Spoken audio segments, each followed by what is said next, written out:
Hi Gemini, this is your horoscope for August 2017. Thanks for joining me. On the 2nd of August, Uranus, the planet of rebellion and eccentricity and doing things your own way, goes retrograde. It sits in your 11th house.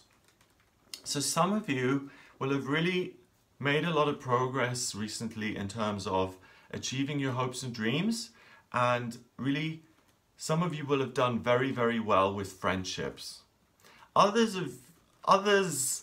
Geminis will have felt the opposite. People react to this energy differently. Some of you will have felt that there's much more chaos in your friendships and that your hopes and dreams are totally scattered. People take this energy differently. Sometimes they run with it and it empowers them, and sometimes it just throws them for a loop and it's chaotic and I don't know what I'm doing. So the fact that it goes retrograde on the 2nd helps both. So if you're, well, it doesn't help both, but if you've had a lot of progress in friendships and realizing your hopes and dreams, that slows down a little bit now. But if everything has been chaotic and you have totally lost the plot in a sense, then this retrograde now calms things down and you're able to see the path again forward. On the 7th of August, we've got a partial lunar eclipse, which is also a full moon in Aquarius, and I will make I've made a video on the new moon in Aquarius, the eclipse. I'll also make a video on the full moon, the new moon eclipse that happens at the end of the month.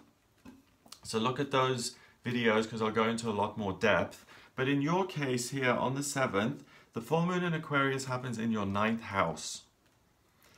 And it's in Aquarius at 11 degrees, which really means that you're going to be showered with this energy of wanting to be of service to other people, to travel, to communicate, and to explore.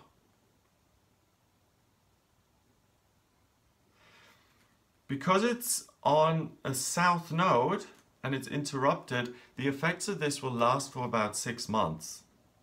So you're going to find other ways, or you're going to find new ways of being of service, of traveling, of doing things that make you feel like you're adding something to the world and you're making a positive contribution.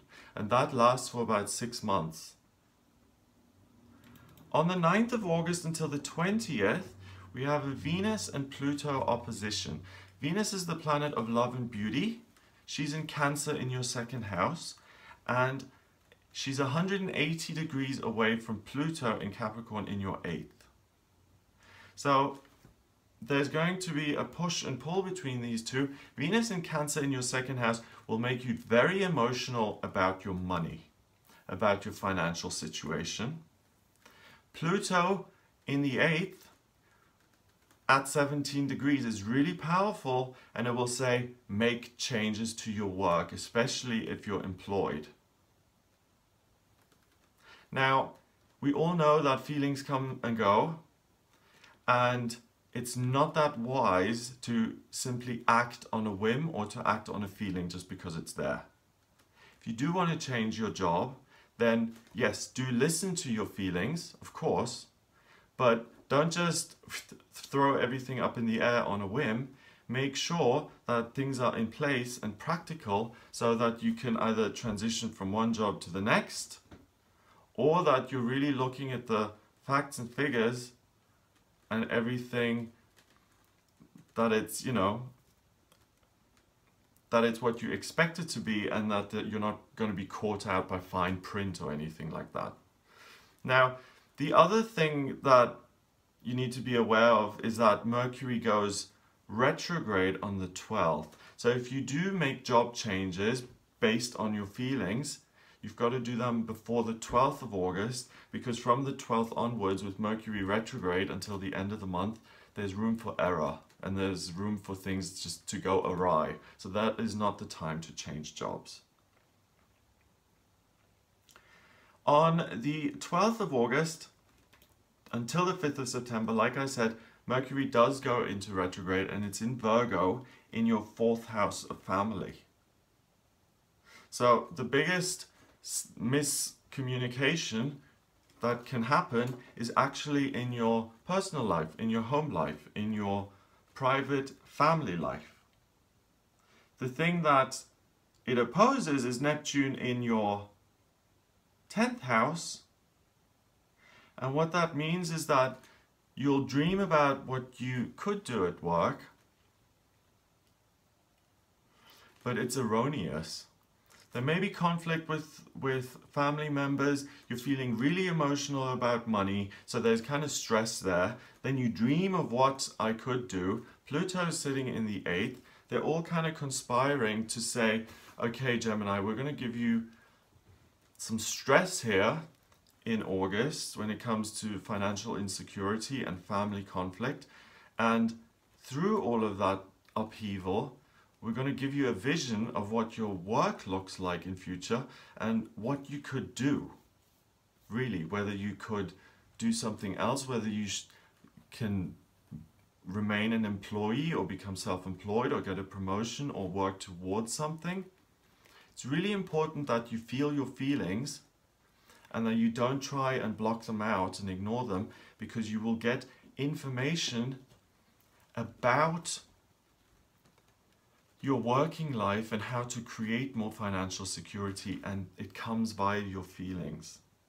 So thinking and trying to resolve the problem with your head during a Mercury retrograde from the 12th to the 5th of September is not a good idea. Listen to your feelings more. Double check the facts and figures. Once you feel something and you want to act on it, then make sure everything's right. So for instance, let's say I have a feeling that I want to get a dog, okay?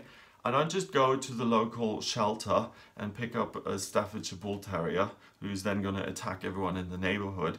I do some research on the dog before I buy him. I look at the hip score, I look at how his health is, I look at what he's like with children, and I do my homework before I take the dog home. Right? So it's emotion plus facts and figures. That's what you've got to combine to do well. And do that before the 12th, ideally, and do less of that during the retrograde.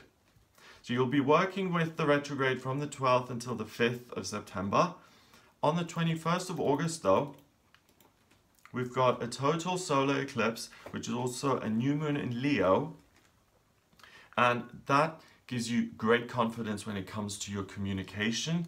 And you will love to be in the spotlight right now. You will feel utterly confident in your own message, in your ability to perform. If you're an artist, if you're a performer, if you're a screenwriter, anything like that is absolutely going to be just spilling out of your mouth, especially if you do this for your work and that's how you make your income.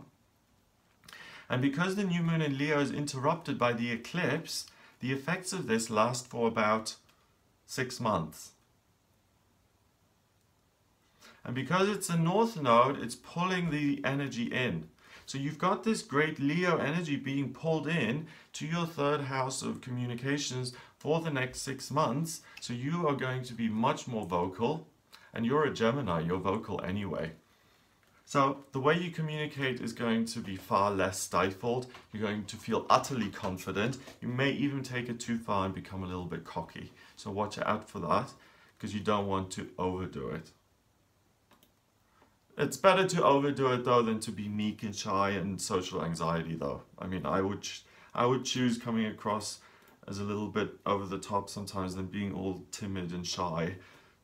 But that's just because where I've come from, I've had social anxiety. Okay, 26th of August, we've got Venus going into Leo, and that's even greater. So Venus has been in Cancer in your 2nd house for the duration of August, okay? So Geminis, please be aware that you may have some financial insecurity and you may feel a lot when it comes to your money. And it's like, oh, I don't have enough, and what if I can't take care of the bills, and what if I can't take care of the kids, and oh, I'm so worried about it. Venus moving into Leo, going into your 3rd on the 26th, immediately changes that, and you stop caring about the financial insecurity so much, and it's like, oh, look at me. Look at my performance. Look at how wonderfully I can communicate. Look at what a star I am. You really present yourself beautifully here at the end of the month, and that leads you really well into September with total confidence. And like I said, Venus will mitigate Mars in Leo in your third, because Mars in Leo in the third is like, you know, you say whatever you want. You can be overly aggressive. Venus will soften that a little bit and make it more elegant and likable. So that's what I get for you here in August. I hope you have a wonderful month. If you'd like a private reading with me, I can draw up your birth chart by using your place of birth, date of birth, date of birth, and time of birth. I can put these transits around your specific birth chart and see how these things influence you particularly. So if you'd like to do that, then get in touch with me via my website. It's gregoryscott.com. Click on the readings tab to order your reading. Please remember to subscribe, and I'll speak to you next month.